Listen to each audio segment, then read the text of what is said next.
kita bersyukur kepada Allah. Kita kembali dipertemukan di salah satu taman di antara taman-taman surga, yaitu di majelis Al-Quran yang mulia. Seorang yang mempelajari ayat-ayat Allah Subhanahu wa ta'ala, maka dia akan dicintai oleh Allah Subhanahu wa ta'ala, dan hidupnya akan berada di atas bimbingan dari Rabb semesta alam. Seorang muslim dan muslimah yang meluangkan waktunya untuk hadir di majelis-majelis keilmuan, maka dosa-dosanya akan diampuni oleh Allah Subhanahu wa ta'ala, dan duduknya dia di majelis ilmu utama daripada dia melakukan ibadah-ibadah sunnah. Sebagaimana Imam Asy-Syafi'i rahimahullah ta'ala mengatakan, talabul ilmi nafilah, menuntut ilmu lebih utama daripada salat-salat sunnah. Hadirnya seorang muslim dan muslimah di majelis ilmu menjadikan dosa-dosanya diampuni oleh Allah Subhanahu wa ta'ala. Allah berfirman dalam hadis qudsinya, fa inni qad ghafartu lahum fa ushidukum anni qad ghafartu lahum humul julasa la yashqa bihim jalisuhum. Allah menyatakan dalam hadis qudsinya, aku jadikan kalian sebagai saksi wahai para malaikatku, aku ampuni dosa-dosa mereka, dan merekalah orang-orang yang hadir di majelis ilmu, tidak akan sengsara orang-orang yang duduk bersama mereka. Para jamaah rahimani wa rahimakumullah, masih melanjutkan pembahasan tafsir di surat Al-Qalam, dan kita telah sampai pada ayat yang ke-34. Allah Subhanahu wa ta'ala berfirman, a'udzu billahi minasyaitonir rajim, inna lil muttaqina inda rabbihim jannatin na'im. Kata Allah Subhanahu wa ta'ala, sesungguhnya orang-orang yang bertakwa, orang-orang yang menjalankan perintah Allah Subhanahu wa ta'ala dan menjauhi larangan-larangannya, maka di sisi Rabb mereka ada surga yang penuh dengan kenikmatannya. Kenikmatan surga adalah kenikmatan yang belum pernah dilihat oleh mata, belum pernah didengar oleh telinga, dan tidak pernah terbersit dalam hati manusia. Sebagaimana Allah Subhanahu wa ta'ala berfirman dalam hadis qudsi, Allah menyatakan, a'dadtu li'ibadiyas salihin ma la aynun ra'at wala udhunun sami'at wala khatara ala qalbi bashar. Kata Allah Subhanahu wa ta'ala, aku telah sediakan bagi para hamba-hambaku yang salih, yaitu kenikmatan yang tidak pernah dilihat oleh mata, wala udhunun sami'at, tidak pernah didengar oleh telinga, wala khatara ala qalbi bashar, dan tidak pernah terbersit dalam hati manusia. Kalaulah ada kenikmatan surga yang sama namanya dengan nikmat di dunia, maka kesamaan itu hanya dalam sisi nama saja, agar memudahkan seorang muslim dan muslimah membayangkan kenikmatan yang akan mereka rasakan. Tetapi hakikatnya kenikmatan surga jauh lebih utama, jauh lebih kekal dibandingkan dengan kenikmatan dunia. Kemudian Allah Subhanahu wa ta'ala berfirman, afanaj'alul muslimina kal mujrimin. Apakah patut kami berikan balasan yang sama antara orang-orang yang beriman, antara orang-orang Islam dengan orang-orang mujrim, orang-orang yang pelaku dosa. Orang yang beriman ini di kehidupan dunianya, mereka banyak diberikan aturan dan larangan. Sedangkan pelaku dosa, mereka bisa melakukan apa saja sekehendak mereka. Sampai-sampai disebutkan oleh Nabi SAW permisalan orang kafir yang mengikuti hawa nafsunya dengan orang yang beriman yang mengikuti aturan Rabb mereka. Rasulullah mengatakan, ad-dunya sijnul mu'min wa jannatul kafir. Dunia adalah penjaranya bagi orang-orang yang beriman dan surganya bagi orang-orang kafir. Banyak yang dilarang dari aturan-aturan yang ada, Meskipun yang dihalalkan jauh lebih banyak lagi. Tapi berbeda dengan orang-orang kafir, dengan pelaku dosa dan kemaksiatan.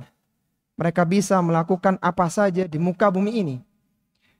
Orang yang beriman diatur makannya, tidak boleh makan makanan yang haram, tidak boleh bertransaksi-transaksi yang dilarang dalam syariat. Maka mereka yang dalam aturan yang sedemikian rupa, akankah balasannya disamakan dengan orang-orang yang melakukan dosa dan kemaksiatan? Maka menyamakan itu bukanlah satu keadilan dan kebijaksanaan. Sehingga Allah mengatakan, afanaj'alul muslimina kal mujrimin. Apakah balasan bagi orang-orang yang beriman, bagi kaum muslimin, akan disamakan dengan balasan dengan orang-orang yang pelaku dosa? Tentunya berbeda, karena mereka banyak meninggalkan hal-hal yang dilarang, maka mereka mendapatkan balasan yang utama pada hari kiamat kelak. Seorang yang tidak pernah merasakan khomer akan merasakan nikmatnya khomer nanti di surga Allah Subhanahu wa taala. Dan demikian seterusnya.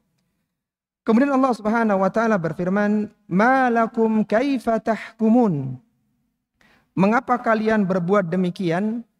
Bagaimana kalian mengambil keputusan dengan keputusan yang salah dan rusak?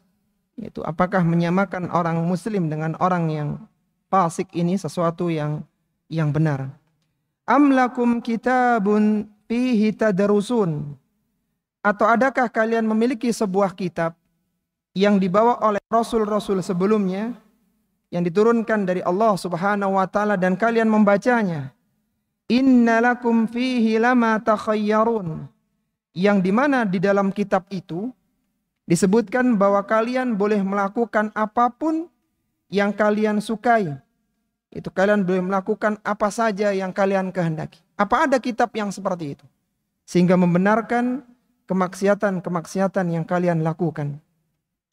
Am lakum aymanun alaina balighatun ila yaumil qiyamah.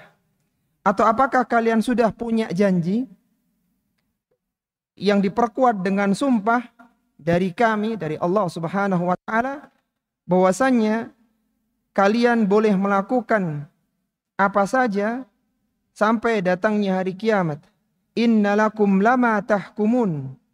Sesungguhnya kalian benar-benar dapat mengambil keputusan sekehendak kalian. Jadi apakah sudah ada perjanjian dengan Allah Subhanahu wa taala? Kalau kalian melakukan dosa, melakukan kemaksiatan, kalian aman sampai hari kiamat. Apakah ada perjanjian seperti ini? Tentunya tidak ada. Salhum ayyuhum bidzalika za'im. Tanyakanlah kepada mereka, di antara mereka yang bertanggung jawab terhadap keputusan itu, artinya berani mengambil tanggung jawab bahwa mereka boleh melakukan kemaksiatan, kemungkaran, kefasikan, dan dijamin tidak akan ada hukuman untuk mereka. Am lahum syuraka'u falyatu bi syurakaihim in kanu shadiqin. Atau apakah mereka memiliki sekutu-sekutu, memiliki rekan-rekan yang sepakat dengan ucapan mereka, yang bisa menjamin mereka, dan hendaknya mereka mendatangkan sekutu tersebut kalaulah mereka adalah orang-orang yang benar. Ini semua adalah ayat-ayat yang ditujukan kepada penduduk Makkah yang masih kufur waktu itu, yang mana mereka tidak mengikuti aturan Allah Subhanahu wa taala, mereka tidak percaya dengan Islam, bahkan mereka mendustakan Al-Quran. Sehingga ditanya apakah yang mereka lakukan itu berupa dosa dan kemaksiatan, bahkan kesyirikan, itu dibenarkan oleh Allah Subhanahu wa ta'ala. Mana kitab yang mendukung mereka? Mana yang seorang yang berani bertanggung jawab? Sehingga ketika nanti pada hari kiamat dialah yang akan menanggung semua dosa kaumnya. Kemudian Allah Subhanahu wa ta'ala menyebutkan tentang salah satu keadaan di padang mahsyar, yang mana ketika itu Allah Subhanahu wa ta'ala menguji manusia, apakah mereka ini benar-benar beriman ketika di dunia ataukah mereka dusta dalam ucapannya. Allah berfirman, yauma yukshafu an saqin wa yud'auna ila sujudi fala yastati'un khashi'atan absaruhum tarhaquhum dhillah wa qad kanu yud'auna ila sujudi wa hum salimun. Kata Allah Subhanahu wa taala, pada hari betis disingkapkan. Yang dimaksud penyingkapan betis di sini adalah disikapkannya betis Allah Subhanahu wa taala. Menurut pendapat yang rajih. Karena ulama-ulama tafsir mereka ada dua penafsiran. Yang pertama yang dimaksud dengan yukshafu an sakin, disingkapkannya betis, artinya kinayah yang menunjukkan kehidupan, kesibukan di arasatil qiyamah, di padang mahsyar. Jadi ketika seorang dalam tekanan, ketika seorang terburu-buru, maka seorang akan menyingsingkan bajunya, menyingsingkan betisnya. Jadi ayat ini merupakan kinayah yang menggambarkan beratnya kehidupan di mahsyar. Ini menurut sebagian pendapat. Tapi pendapat yang kuat, sebagaimana dikuatkan oleh pendapat yang dipilih oleh Syekh Abdurrahman bin Nasir As-Sa'di rahimahullah ta'ala dalam kitabnya Taysirul Karimir Rahman fi Tafsir Kalamil Mannan, yang dimaksud dengan yauma yukshafu an sakin, yaitu pada hari disingkapkannya betis Allah Subhanahu wa taala yang tidak sama dengan makhluknya, yang sesuai dengan keagungannya, yang ketika itu dengan penyingkapan betis itu maka manusia akan teruji siapakah orang-orang yang beriman dan siapakah yang munafik. Wa yud'auna ila sujudi fala yastati'un. Ketika itu mereka diperintahkan untuk bersujud dan mereka tidak mampu untuk bersujud. Ini merupakan salah satu gambaran ru'yatullah fi arasatil qiyamah. Itu melihat Allah Subhanahu wa taala di mahsyar. Kita tahu bahwasanya orang-orang yang beriman pada hari kiamat kelak, dan seorang tidak akan, dan manusia tidak akan bisa melihat Allah kecuali setelah dia meninggal dunia. Kecuali setelah dia meninggal dunia. Dan melihat Allah Subhanahu wa taala setelah meninggal dunia itu ada dalam dua keadaan. Yang pertama adalah ru'yatullah fi arasatil qiyamah, melihat Allah di padang mahsyar, dan ru'yatullah fil jannah, melihat Allah Subhanahu wa taala di surga. Yang disebutkan oleh Allah Subhanahu wa taala dalam ayat yang mulia ini adalah ru'yatullah fi arasatil qiyamah, ketika di padang mahsyar. Ketika itu manusia yang berada di mahsyar, yang mereka menunggu hisab selama setengah hari, kalau dikonversi dalam kehidupan manusia selama 25.000 tahun, dan ketika itu mereka tidak berpakaian, mereka tidak beralas kaki dan tidak dihitan. Ketika itu Allah dekatkan matahari sedekat 1 mil, sehingga manusia berpeluh, berkeringat, ada yang sampai ke mata kakinya, ada yang sampai ke pinggangnya, ada yang sampai ke kedua telinganya, bahkan ada yang tenggelam karena keringatnya. Kemudian Allah Subhanahu wa taala mendatangkan neraka jahanam yang sangat besar. Yang ketika itu neraka jahanam didekatkan dengan mahsyar, kemudian didatangkan surga. Sebagaimana disebutkan oleh Allah Subhanahu wa taala dalam surat Al-Fajr, waji'a yawma idzin bi jahannam yawma idzi yatadzakkarul insanu wa anna lahu dzikra. Jadi ketika pada hari itu datangkan neraka jahanam yang mendekat di arasatil qiyamah, kemudian didatangkanlah surga, wa uzlifatul jannatu lil muttaqina ghaira ba'id, dan didekatkan surga yang tidak jauh bagi orang-orang yang beriman. Ketika sudah mendekat antara mahsyar, neraka dan surga, maka saat itu Allah Subhanahu wa taala memerintahkan manusia agar mengikuti sesembahan-sesembahan mereka. Maka berbondong-bondonglah para penyembah berhala, penyembah patung, pepohonan, bintang, bulan, semuanya berjatuhan ke dalam neraka. Yatasaqatuna finnar, kata Nabi. Mereka saling berjatuhan ke dalam neraka mengikuti sesembahan-sembahan mereka. Sehingga tidak ada yang tersisa di mahsyar kecuali dua golongan manusia. Yang pertama adalah mukmin yang sejati dan munafik yang hakiki. Maka ketika itu Allah Subhanahu wa taala datang dalam wujud yang mereka tidak mengenalinya. kemudian akhirnya datang lagi dalam bentuk yang mereka mengenalinya. Dan ketika itulah Allah menyingkapkan betisnya sehingga orang-orang yang beriman bersujud karena mereka menunggu Rabb mereka. Sedangkan orang munafik maka mereka tidak bisa bersujud karena dulu mereka ketika ibadah, ketika salat karena riya dan karena sum'ah, bukan karena Allah Subhanahu wa taala. Sebagaimana ayat yang mulia ini ditafsirkan oleh Nabi sallallahu alaihi wasallam dalam sabdanya dalam hadis Abu Sa'id Al-Khudri, qala sami'tu an-nabiyya sallallahu alaihi wasallam yaqul. Kata Abu Sa'id Al-Khudri radhiyallahu taala anhu, aku mendengar Nabi sallallahu alaihi wasallam bersabda, fayakshifu an saqihi, maka Rabb kami menyikapkan betisnya. Fayasjudu lahu kullu mu'minin, maka bersujudlah orang-orang yang beriman.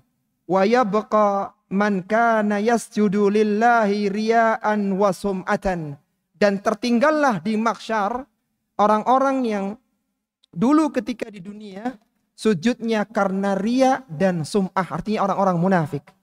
Fayadhabu kayma tasjudu fayaudu dhahrahu tabaqan wahidan.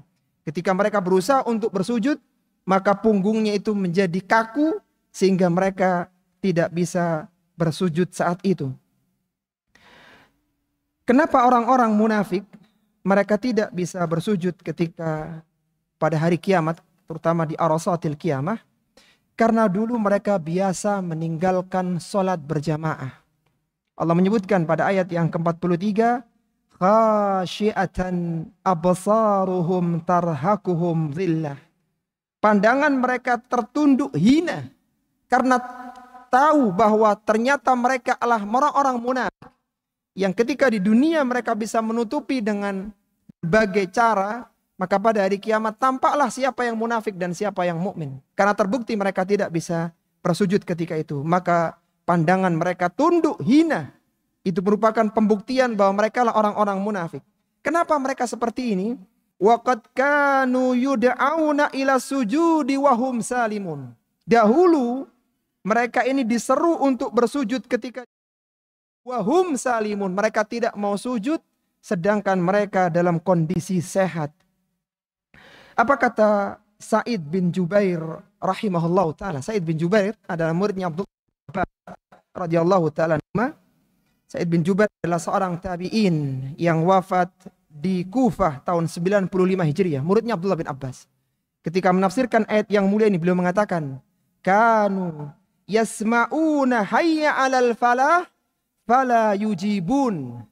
Mereka dulu dengar seruan hayya 'alal falah, hayya 'alal falah, fala yujibun.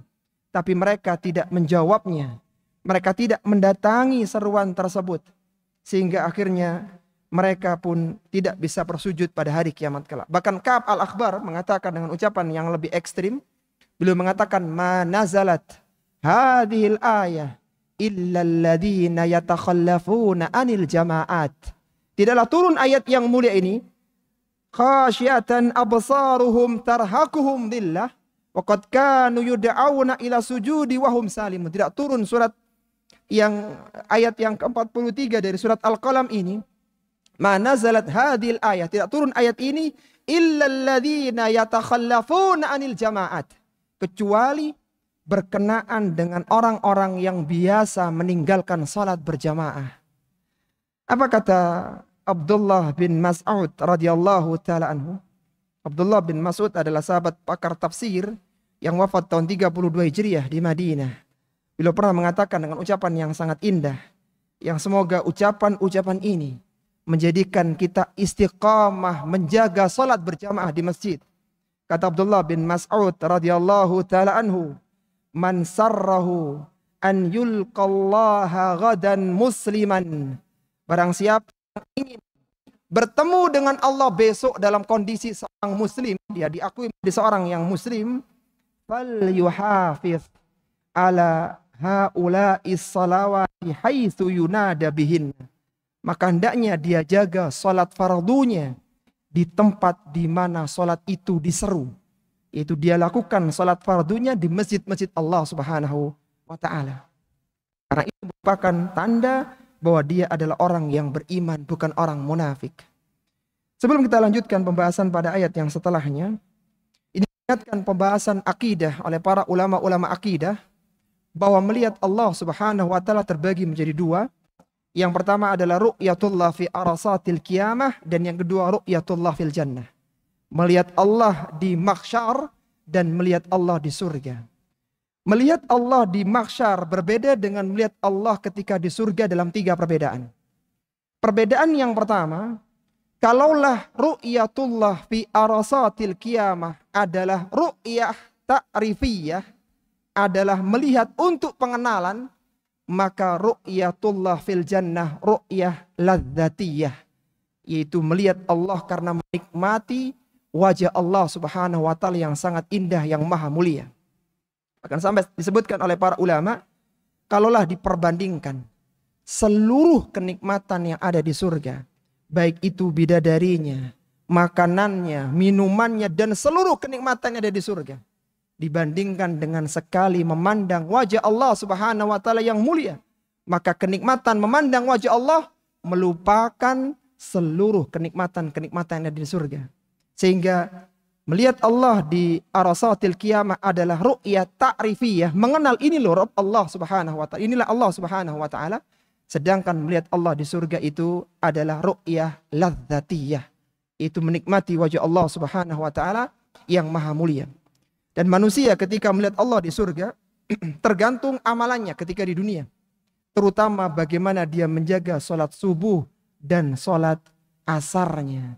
Sebagaimana kata Nabi sallallahu alaihi wasallam, innakum sata'raduna ala rabbikum kama tarawna hadzal qamar la tudammuna fi ru'yatihi. Kata Nabi sallallahu alaihi wasallam ketika malam bulan purnama, beliau mengatakan, kalian akan melihat Rabb kalian sebagaimana kalian melihat bulan purnama ini. La tudhammuna fi ru'yati. Kalian tidak akan berdesak-desakan ketika melihat Allah Subhanahu wa taala. Dikatakan oleh Allah Subhanahu wa taala dalam surat Al-Qiyamah, wujuhu yawma idzin nadhirah ila rabbiha nadhirah. Wajah mereka berseri-seri kepada Rabbnya mereka memandang. Kata Syekh Abdurrahman bin Nasir As-Sa'di rahimahullahu taala, penduduk surga ada yang melihat Allah itu sepekan sekali setiap hari Jumat, dan ada yang melihat Allah setiap pagi dan petang, setiap waktu subuh dan waktu asar. Jadi yang pertama, perbedaannya bahwa ru'yatullah fi arasatil qiyamah adalah ta'rifiyah, sedangkan ru'yatullah fil jannah adalah ladzatiyah. Kemudian yang kedua, perbedaan yang kedua bahwa melihat Allah fi arasatil qiyamah di padang mahsyar itu ru'yah ammah. Sedangkan ru'yatullah fil jannah ru'yah khasah.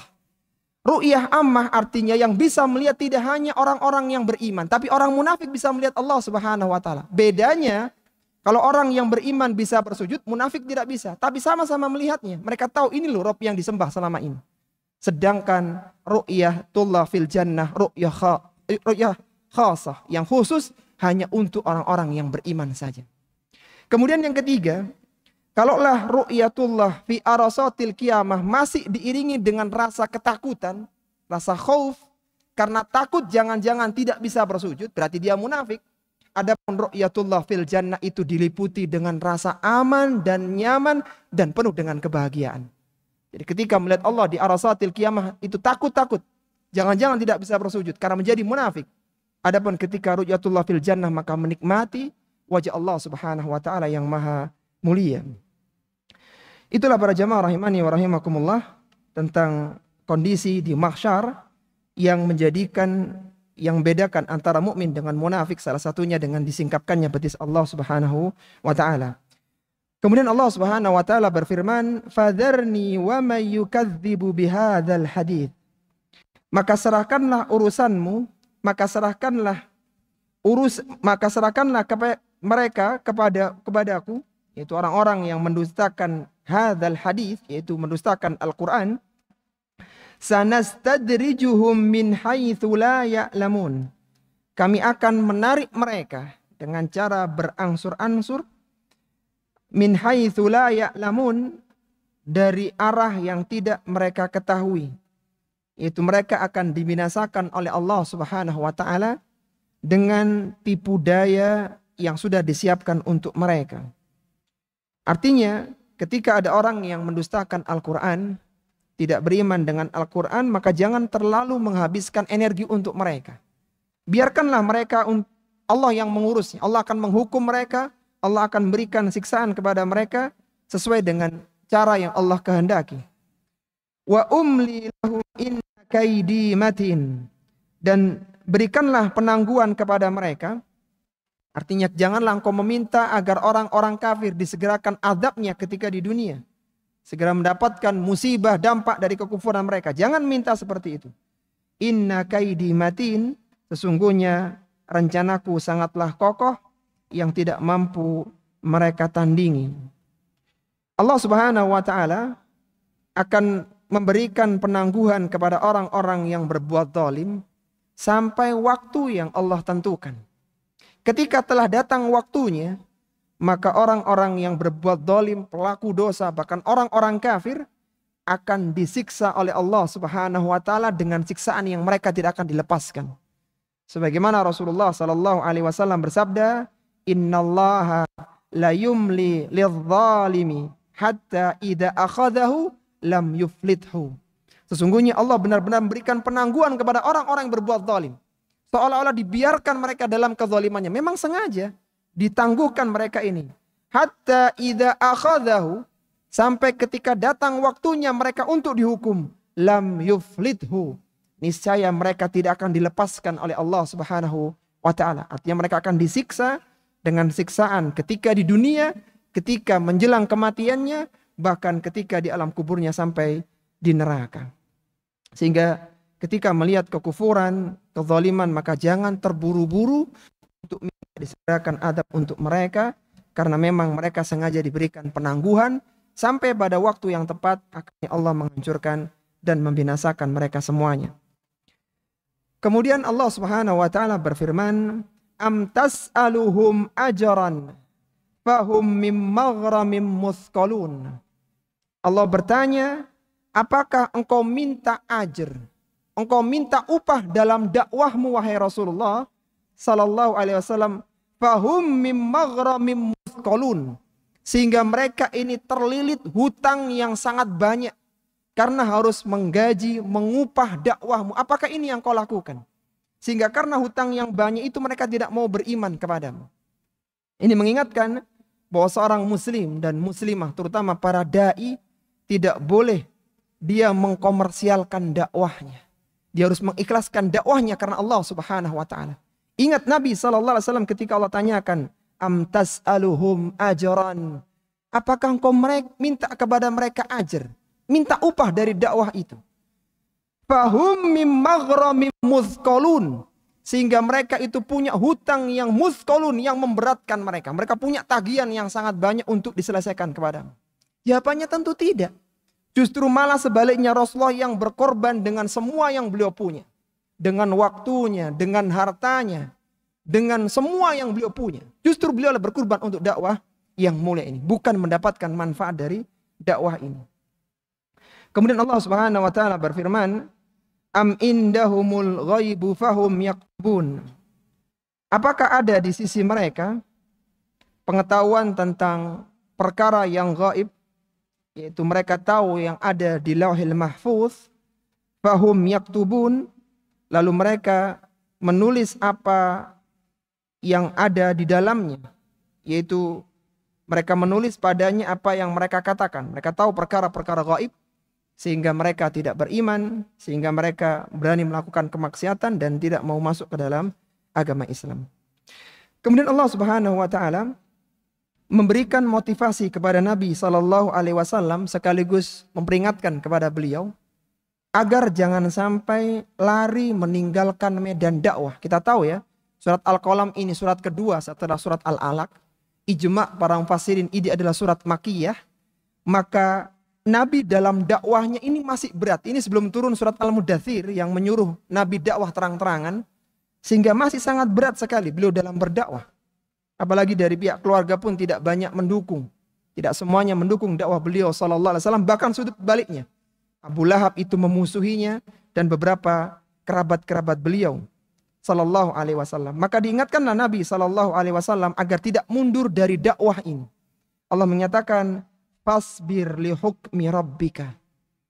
Bersabarlah engkau di dalam ketetapan Rabbmu dengan menjalankan dakwah ini dalam menghadapi gangguan dari kaummu yang mendustakanmu, yang mencelamu, bahkan yang memusuhimu. Bersabarlah engkau wahai Rasulullah dalam dakwah ini. Wala takun kasahibil hut. Janganlah engkau seperti sahibil hut, yaitu Nabi Yunus bin Matta alaihi salatu wassalam. Idnada wa huwa makzum. Ketika dia sedang dia berdoa ketika ia sedang marah kepada kaumnya. Jadi Nabi SAW dihibur dengan kisah Nabi sebelumnya, yaitu Nabi Yunus bin Matta. Yang mana Nabi Yunus bin Matta ini adalah seorang Nabi yang diutus kepada kaum Nainawa. Kalau Nabi Hud itu kaumnya namanya kaum Ad. Kalau Nabi Salih kaumnya namanya kaum Tsamud. Kaumnya Nabi Yunus adalah Nainawa. Adapun kaumnya Nabi Lut tidak ada nama yang dikenal sehingga dinisbahkan kepada kaum Lut begitu. Sebagaimana juga kaumnya Nabi Nuh juga tidak punya nama khusus sehingga kaum Nuh begitu. Ada beberapa yang punya nama, jadi komunitas-komunitas punya nama seperti Ad, seperti Tsamud, seperti Nainawa. Allah Subhanahu wa taala mengingatkan, janganlah engkau seperti sahibil hud, seperti Nabi Yunus alaihissalatu wassalam. Penyerupaan yang dilarang di dalam ayat ini maksudnya adalah penyerupaan di dalam dilarangnya memanjatkan doa dalam kondisi marah karena tidak sabar dalam mendakwahi kaumnya. Jadi jangan sampai Nabi ini karena dicela, diganggu oleh kaumnya, kemudian beliau marah besar dan akhirnya memanjatkan doa. Sehingga akhirnya doa itu memberikan bala dan musibah kepada kaum tersebut. Kita tahu ya, Nabi Nuh alaihissalam punya doa yang mustajab. Dan doanya dikeluarkan dengan mendatangkan tufan besar sehingga menghancurkan seluruh kaumnya. Wa qala Nuh rabbi la tadhar alal ardi minal kafirina dayyara. Ya Allah, janganlah engkau biarkan orang kafir ada di muka bumi ini sehingga habis mereka semuanya. Pertemulah air yang ada di langit dan ada di bumi sehingga menghabiskan seluruh kaum Nuh kecuali yang naik di atas perahu. Rasulullah SAW diingatkan, janganlah engkau berdoa seperti sahibil hud. Siapa itu sahibul hud? Yaitu Nabi Yunus bin Matta alaihissalatu wassalam. Ketika dia berdakwah kepada kaumnya Nainawa dan didustakan oleh kaumnya, maka Nabi Yunus mengancam 3 hari akan turun azab kepada kalian kalau kalian tidak beriman kepadaku. Ditunggu hari pertama, hari kedua, sampai hari ketiga tidak turun azab. Sehingga makin beranilah kaum Nainawa kepada Nabi Yunus alaihissalatu wassalam. Sehingga akhirnya Nabi Yunus pun akhirnya pergi meninggalkan Nainawa, pergi meninggalkan kaumnya dan keluar dari kaumnya dengan naik di atas sebuah perahu. Di atas perahu itu berlayarlah di tengah lautan, tiba-tiba di tengah lautan perahu itu bergoncang dengan goncangan yang sangat dahsyat. Dan orang yang di perahu itu tahu, ini berarti ada masalah dengan perahu kita. Kita harus melemparkan seseorang supaya laut menjadi tenang. Maka karena semuanya tidak ingin dilemparkan ke dalam lautan, karena mereka tahu konsekuensinya pasti akan mati, maka dilakukanlah undian. Ditulislah nama penumpang-penumpang perahu itu, dan dibuatlah undian, beberapa kali diundi, ternyata yang keluar namanya adalah Yunus bin Matta. Dilakukan undian lagi, keluar Yunus bin Matta lagi. Sampai beberapa kali. Sampai akhirnya Nabi Yunus pun harus pasrah, dilemparkan ke dalam lautan, di tengah lautan di kegelapan malam. Ketika dilemparkan itu, maka Nabi Yunus dimakan oleh ikan paus raksasa. Kemudian oleh ikan paus dibawa ke dasar lautan. Sehingga Nabi Yunus berada di 3 lapis kegelapan. Yang pertama adalah kegelapan di dalam perut ikan paus, gelap gulita tidak ada cahaya. Kemudian kegelapan di dasar lautan, bukan di atasnya, di dasarnya. Dan kegelapan di malam hari. Jadi gelap gulita sekali. Tidak ada cahaya sedikit pun. Itu kondisi Nabi Yunus alaihissalam. Dan di dasar lautan. Kita bisa bayangkan Bagaimana seorang berada di bawah dengan tekanan gravitasi bumi. Sempit Nabi Yunus alaihissalatu wassalam. Tapi sebelum kita dengarkan kisahnya, kita simak adzan dulu. Bagaimana kisah Nabi Yunus dengan kaumnya Nainawa. Wassallallahu ala nabiyyina Muhammadin wa ala alihi wa sahbihi wa sallama tasliman katsira.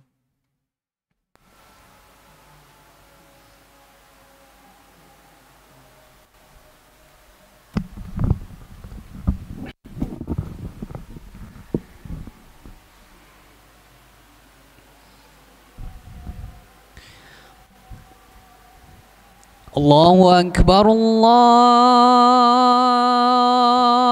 أكبر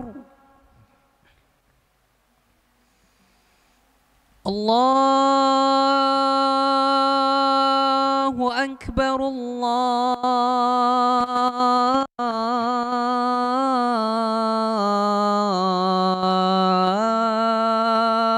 الله أكبر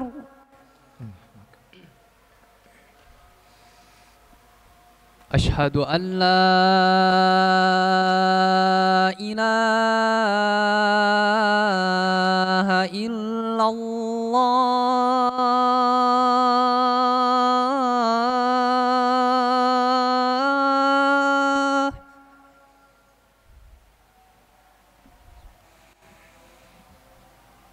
أشهد أن لا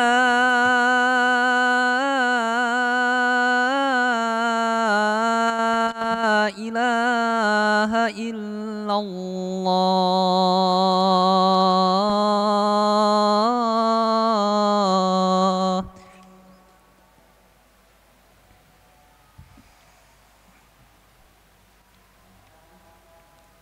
أشهد أن محمد رسول الله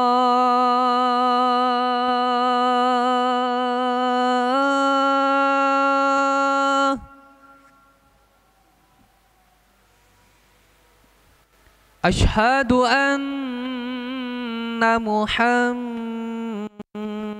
رسول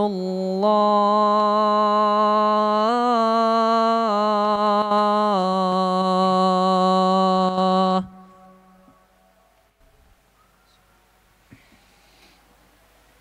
حي على الصلاة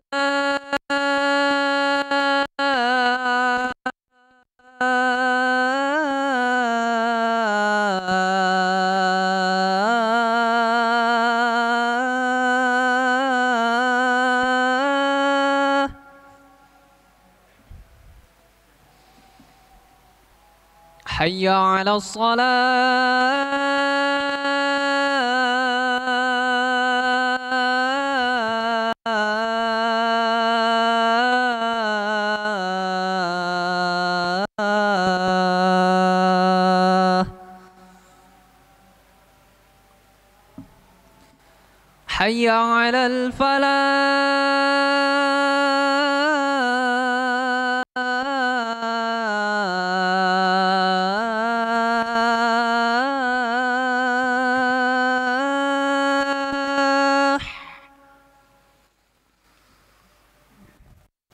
حي على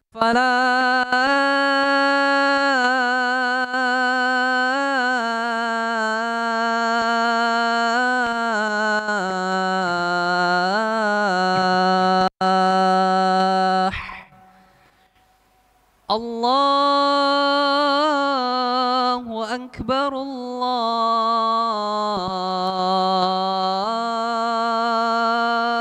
الله أكبر لا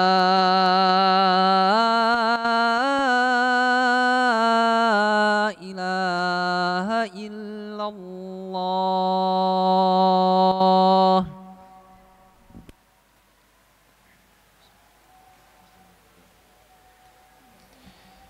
Alhamdulillah wassalatu wassalamu ala Rasulillah wa ala alihi wa ashabihi wa man walah, amma ba'du.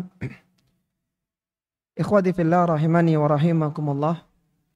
Setelah kita tahu bahwa Nabi Yunus alaihissalatu wassalam telah dilemparkan dari kapal, maka beliau dimakan ikan paus besar, dan dibawa ke dasar lautan, sehingga Nabi Yunus berada di 3 lapis kegelapan, yaitu kegelapan di dalam perut ikan paus yang tidak transparan, yang gelap gulita, kemudian kegelapan di dasar lautan, dan kegelapan di tengah malam. Kejadiannya di malam hari. Maka Allah Subhanahu wa taala menyebutkan pada ayat yang ke-49, laula antadarakahu ni'matum mir rabbih. Seandainya ia tidak segera mendapatkan nikmatun mir rabbih, kenikmatan dari Rabbnya, lanubidha bil ara'i wa huwa mazmum. Niscaya dia akan dicampakkan ke tanah yang tandus dalam kondisi mazmum, tercela.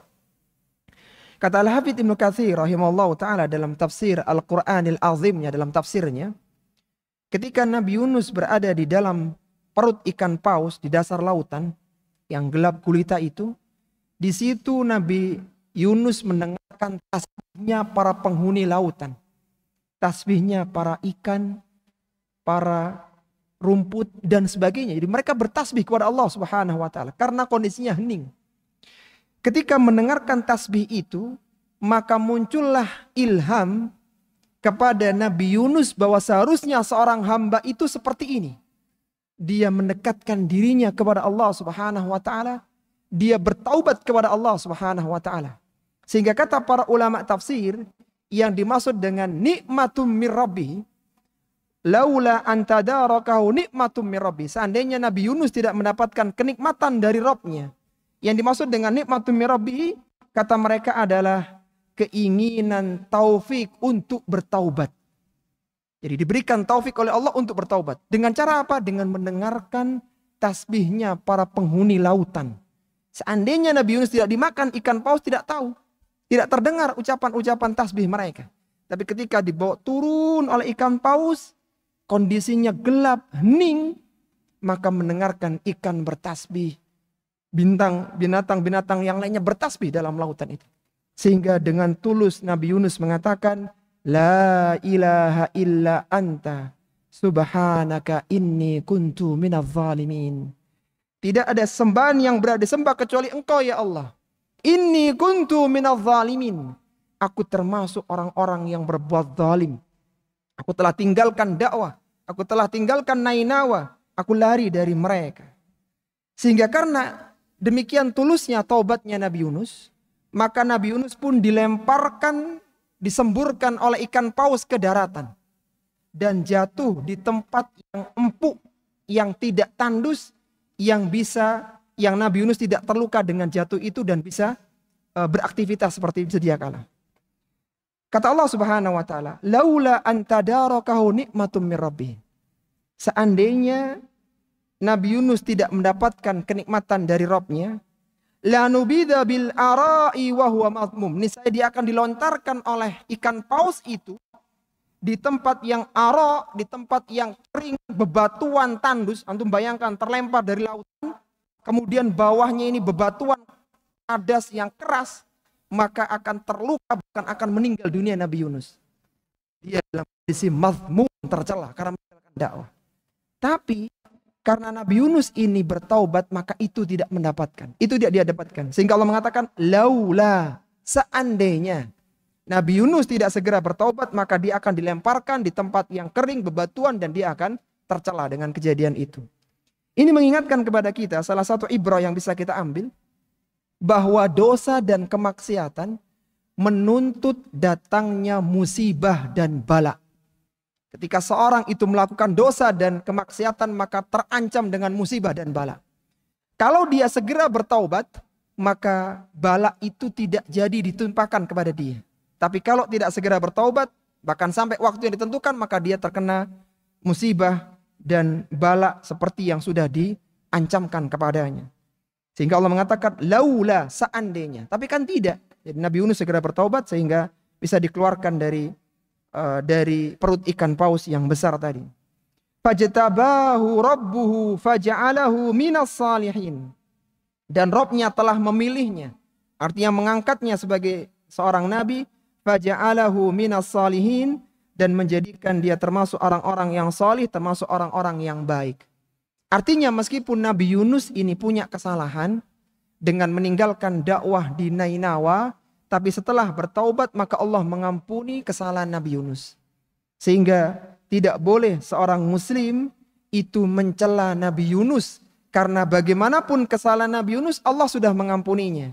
Sehingga Nabi SAW bersabda, la yanbaghi li'abdin an yakula ana khairun min Yunus bin Matta. Tidak boleh bagi seorang hamba dia mengatakan aku lebih baik daripada Yunus bin Matta.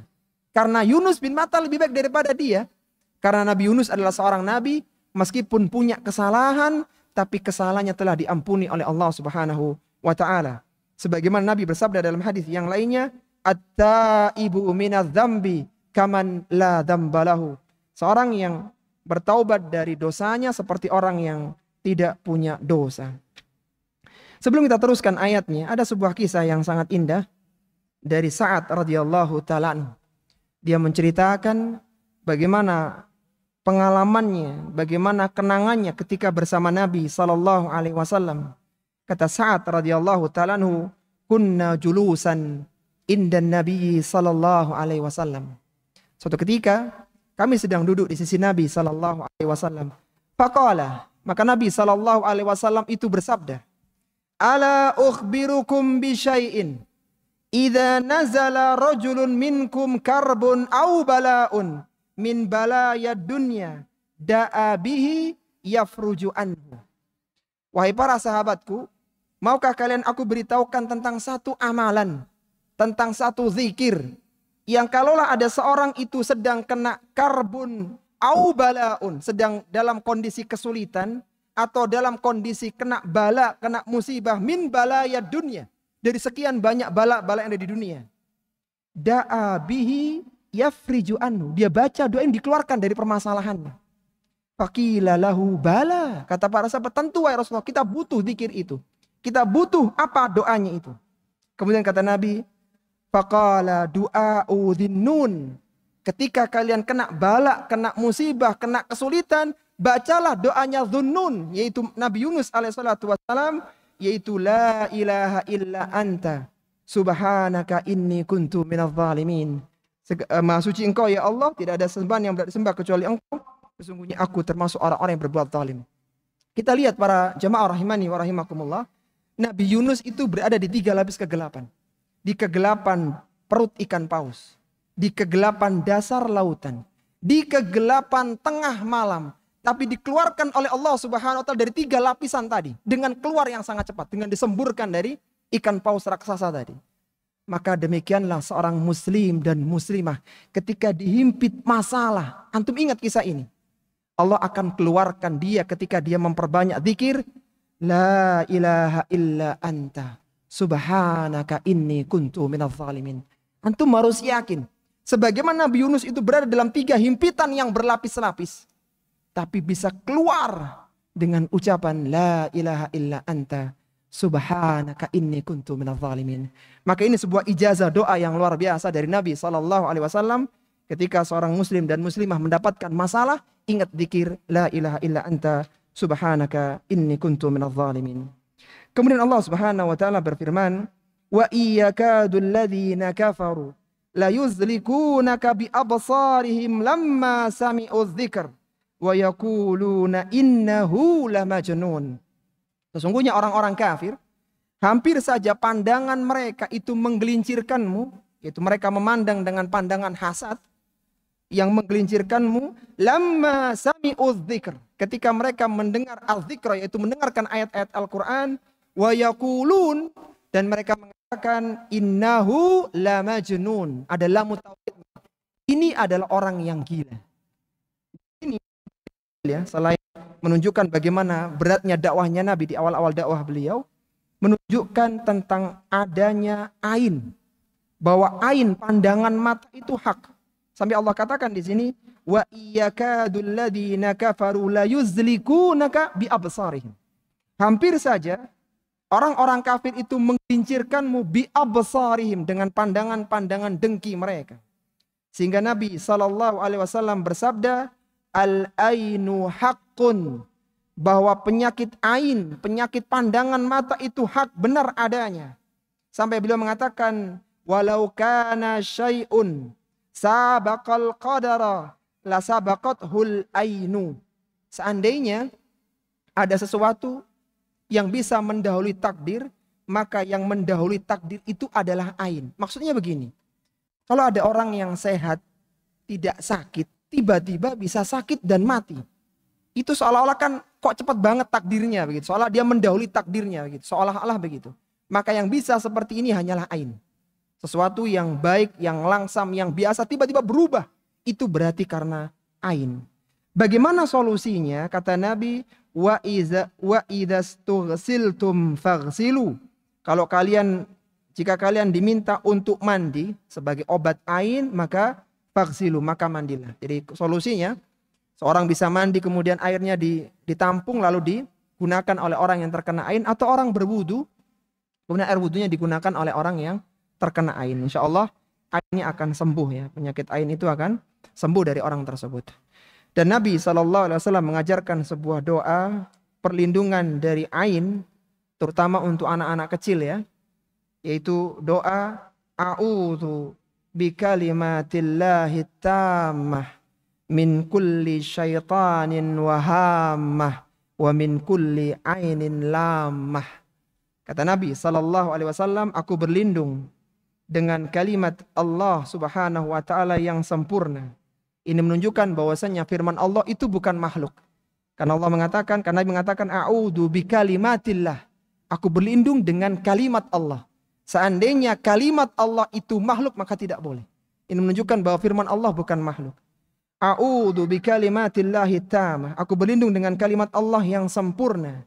Min kulli syaitanin wahamah. Jadi setiap syaitan dan binatang yang berbisa. Wa min kulli ainin lamah. Dan dari pandangan mata yang jahat. Atau kalau kita meminta perlindungan kepada Allah untuk anak kita, uidzuki bikalimat, kalau perempuan ya, uidzuki bikalimatillahi tammah min kulli syaitanin wahamah wa min kulli ainin lamah. Insyaallah anak-anak itu tidak akan terkena ain, tidak ada kena penyakit binatang berbisa dan yang lainnya. Kemudian ayat yang terakhir para jamaah rahimani wa rahimakumullah, ayat yang ke-52, wa ma huwa illa dzikrul lil alamin. Dan Al-Qur'an ini tidak lain hanyalah peringatan bagi seluruh alam, bagi seluruh umat manusia. Artinya Al-Quran adalah peringatan dan bimbingan. Barang siapa ingin selamat hidupnya ketika di dunia dan di akhirat, maka hendaknya dia belajar Al-Quran yang mulia. Ini yang bisa kita bahas. Semoga bermanfaat. Kita akhiri wassallallahu ala nabiyyina Muhammadin wa ala alihi wa sahbihi wasallam. Subhanakallahumma wa bihamdika asyhadu an la ilaha illa anta astaghfiruka wa atubu ilaik. Wa akhiru da'wana anil hamdulillahi rabbil alamin. Wassalamu alaikum warahmatullahi wabarakatuh.